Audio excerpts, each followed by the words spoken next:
Saludos cordiales. Les habla el profesor Carlos Cambra. Esta microclase está dirigida fundamentalmente a mis alumnos de la Cátedra Derecho Procesal Penal 1 de la Universidad Bicentenaria de Aragua. En esta breve oportunidad vamos a hablar de uno de los sujetos procesales del sistema de enjuiciamiento penal.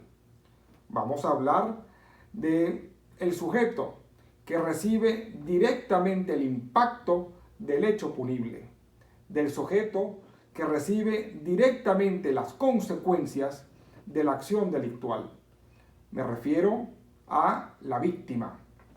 Y para desarrollar luego en nuestro encuentro presencial con la serenidad y la reflexión necesaria, en esta oportunidad quisiera adelantarles algunos aspectos sobre la participación de este sujeto en la contienda judicial penal. Un aspecto, les adelanto, que pues es bastante controversial, tomando en consideración cómo debe ser esa participación en la contienda penal. Si esa participación de la víctima en el proceso penal debe ser una participación autónoma e independiente o una participación que esté subordinada a la actuación del Estado en la persecución penal, a la actuación en particular del Ministerio Público. Para abordar el punto de la participación de la víctima en el proceso penal, los invito a revisar preliminarmente dos normas constitucionales que constituyen el piso sobre cómo debe ser esa participación, sobre cuál es el alcance que debe tener la participación de la víctima en el proceso penal. Me refiero a los artículos 26 y 30 de la Constitución Nacional. Como ustedes saben, el artículo 26 establece el derecho a la tutela judicial efectiva. Conforme a ese dispositivo, todas las personas, incluyendo a las víctimas de delitos, tienen derecho de acceder al órgano de administración de justicia para hacer valer sus derechos e intereses y a obtener del órgano jurisdiccional una decisión sobre la problemática planteada, una decisión de fondo, de mérito, que resuelva el conflicto planteado a través de la pretensión. Y luego de ese acceso, pues debe garantizársele a la persona y a todas las personas un debido proceso, un juicio globalmente justo. Asimismo, conforme al artículo 30 del texto constitucional, el Estado tiene la obligación de indemnizar integralmente a las víctimas de violaciones de los derechos humanos. También, conforme a ese dispositivo constitucional, el Estado debe proteger a las víctimas de delitos comunes y debe procurar que los culpables reparen los daños causados. Es decir, que conforme a estos dispositivos legales, todas las personas, incluyendo a las víctimas de delitos, tienen derecho de acceder al órgano jurisdiccional a través de mecanismos efectivos y que una vez dentro del órgano jurisdiccional debe garantizárseles un juicio globalmente justo, debe garantizarse el debido proceso constitucional y además que el órgano jurisdiccional debe resolver el conflicto a través de una decisión de fondo, de una decisión de mérito, y que las víctimas tienen derecho a que se les repare el daño causado y el Estado debe proteger a las víctimas de delitos. Estas normas diríamos que constituyen preliminarmente el piso sobre cuál es el alcance entonces de la participación de la víctima en la contienda judicial penal. Esto, por supuesto, lo abordaremos con mayor detalle en nuestro próximo encuentro presencial. Asimismo, en este sentido, el Código Orgánico Procesal Penal, es decir, la ley adjetiva fundamental venezolana, también desarrolla todo lo relacionado con la participación de la víctima en la contienda procesal penal. En este sentido, y en los mismos términos que el artículo 26 y el 30 constitucional, el artículo 23 del COP establece que las víctimas de hechos punibles tienen el derecho de acceder a los órganos de administración de justicia penal de forma gratuita, expedita, sin dilaciones indebidas, y además que la protección de la víctima y la reparación del daño causado a ella constituyen objetivos del proceso penal. Entonces, sin lugar a dudas, la víctima tiene derecho de participar en la contienda penal. Pero ¿cuál es el alcance de esa participación? ¿Hasta dónde llega esa participación? ¿Cuáles son los límites de la participación de la víctima en la contienda penal? Para ello, deben revisar entonces los derechos que el COP establece a la víctima. Los invito a revisar el artículo 122 del COP, que establece una serie de derechos y además que resume la participación de la víctima bien solo como sujeto procesal o como parte activa.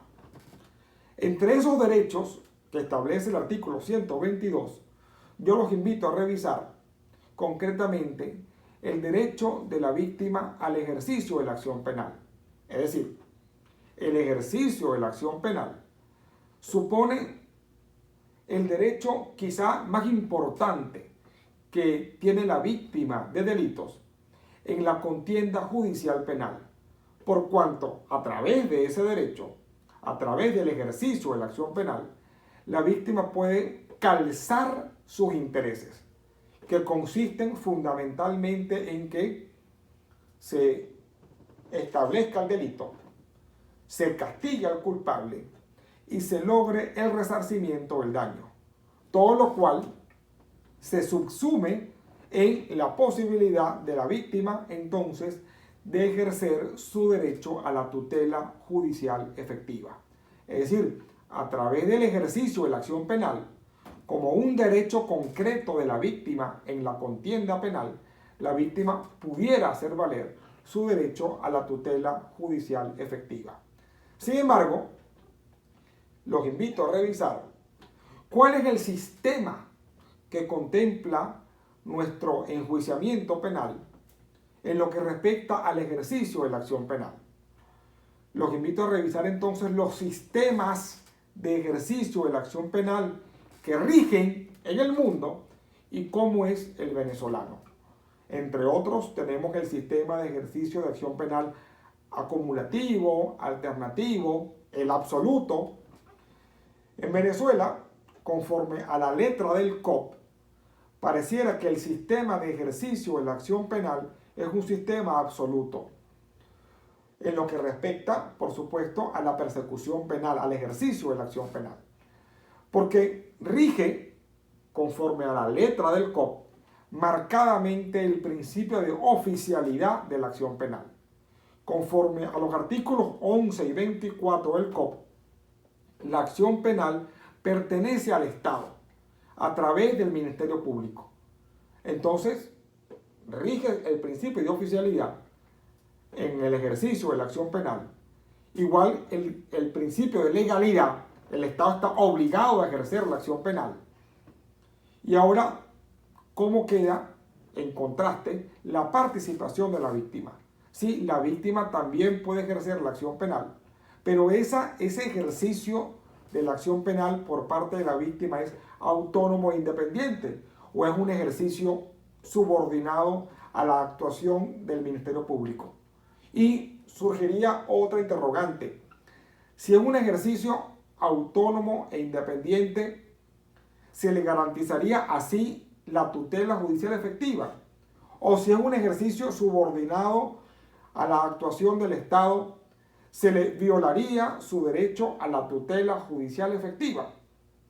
¿Qué pasa cuando el Ministerio Público no actúa? Cuando hay una inacción, cuando hay una conducta pasiva del Estado en la persecución penal. ¿Qué pasa con las víctimas? ¿Se quedan cruzadas de brazos o pueden ejercer una persecución penal autónoma e independiente? Bueno, les adelanto lo siguiente para que lo reflexionemos en el encuentro presencial. Conforme a la letra del COP, a pesar de su última reforma en el 2021, esa participación de la víctima es subordinada y accesoria a la participación del Ministerio Público, porque rige marcadamente el principio de oficialidad y de legalidad de la acción penal. Sin embargo, enhorabuena, la jurisprudencia patria ha desarrollado, ha dibujado una participación autónoma de la víctima.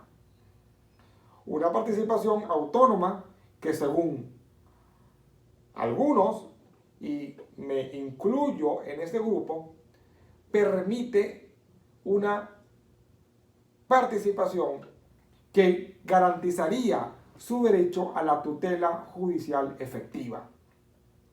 Entonces, en el entorno virtual de aprendizaje, les coloqué una ruta de aprendizaje para este tema. Les coloqué una serie de decisiones, de sentencias, la jurisprudencia más importante del máximo tribunal sobre este tema. Y sí les adelanto una cosa, que hoy en día se está dibujando una participación autónoma de la víctima que pudiera garantizar, sí, el ejercicio efectivo de la tutela judicial a la que todas las personas tienen derecho, inclusive la víctima, la víctima de delitos. Estos puntos los analizaremos en nuestro próximo encuentro presencial de esta unidad curricular. Por favor, revisen los artículos 26, 30 constitucional, 23 del COP, 122 del COP, así como todas las sentencias que les coloqué, repito, en la ruta de aprendizaje y la doctrina también allí señalada. Nos vemos en una próxima oportunidad. Hasta luego.